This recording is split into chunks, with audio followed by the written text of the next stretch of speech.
Did you know that 95% of consumers of social media are students and teenagers, according to the research of Pew Center?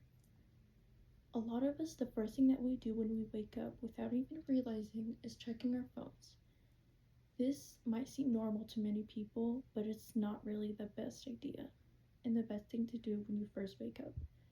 A lot of us, without even realizing within an hour how many times we pick up our phones, whether it's scrolling on TikTok, or looking at our feed on Instagram, or replying to messages or snaps on Snapchat. We are consuming so much of social media that it's actually unhealthy. Many people don't realize the actual effects that social media consume has on us. It really affects our self-esteem, our anxiety, and our sleep. Us as students, we use social media, whether it's for navigation, whether it's to have our communications online, or even validation. But do we actually know how much we are consuming and how effective it is on us?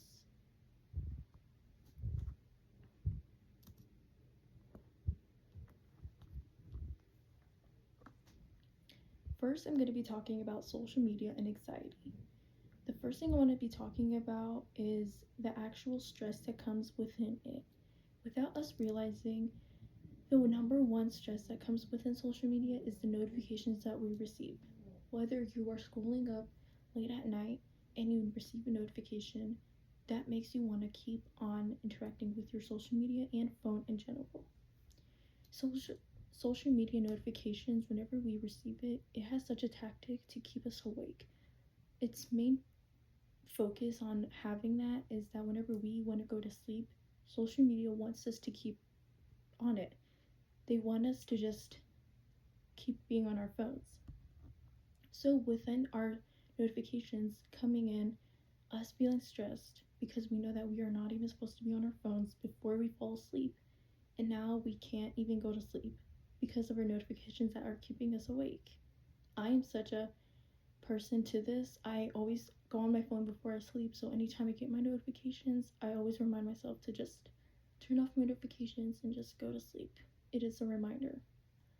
Another thing is fear of missing out, or FOMO.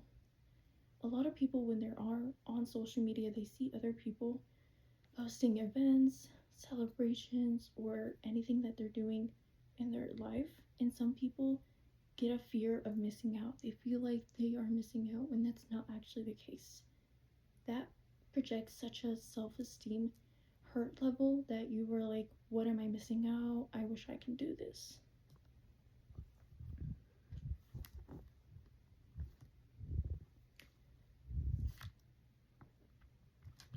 Another thing that I wanted to talk about is cyberbullying. This shows like the amount of social media usage and online in general. It makes us not even want to have real life interactions. It seems that everything is online. We can have such a normal in-person conversation. It just sends so much of us to want to be on our phones and online because of so much online usage in today's world. This makes people want to do cyberbullying and just hate comments in general.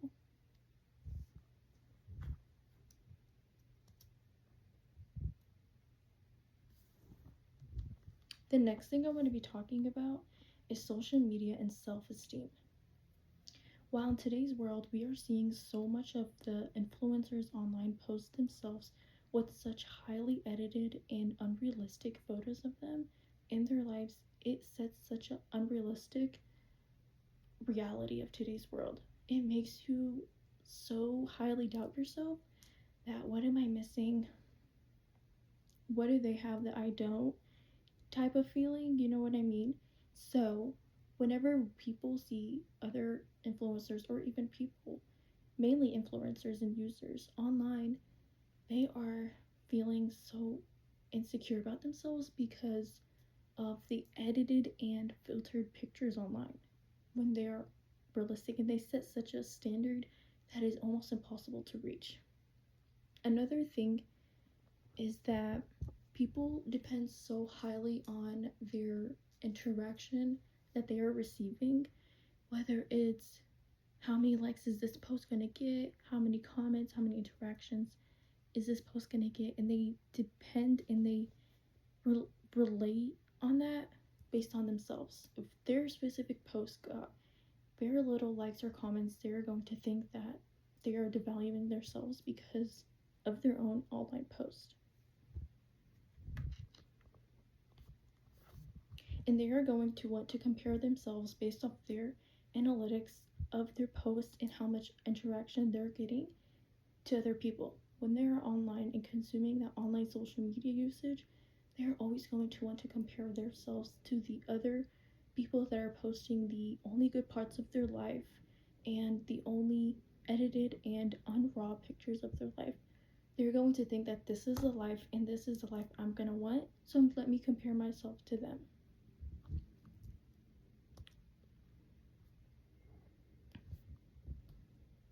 The next thing I'm going to be talking about is social media and sleep. Many of us, like I said, use our phone and our social media online consuming every night before we fall asleep when we know we shouldn't. With that, the main factor and the main problem is the blue light. Whenever we on our phones we consume that blue light, it takes away our melatonin. Melatonin is a hormone that is relegated, and whenever you consume that blue light energy, it decreases the melatonin hormone in you, so that makes it harder for you to fall asleep. And whenever you don't get the rest that you need, especially us as students, we are very prone to this, to want to go on our phones before we fall asleep just to have a little bit of to get a little bit of just entertainment. We are actually decreasing our levels of sleep, which whenever we wake up for class, work, or anything just to do in our daily lives, we are going to be so tired. It's going to make it very hard and difficult for us to navigate in our days because of the sleep we are not receiving.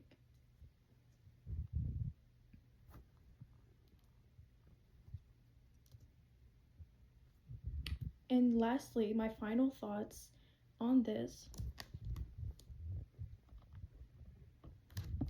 is that with usage of social media and online, it makes it very hard and difficult for someone to navigate in their life because of the constant stress and the self-esteem levels that are being so decreased, and the constant comparison of people comparing themselves to other people, making their own self-esteem devalued.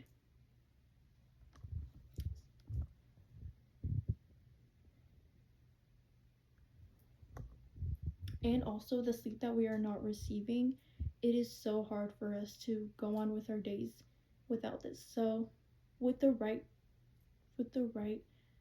usage of social media, you can have the social media that you can, with minimizing screen time and notifications and screen time in general before bed. That can give you like the social media and online usage the correct way without it really harming on your life.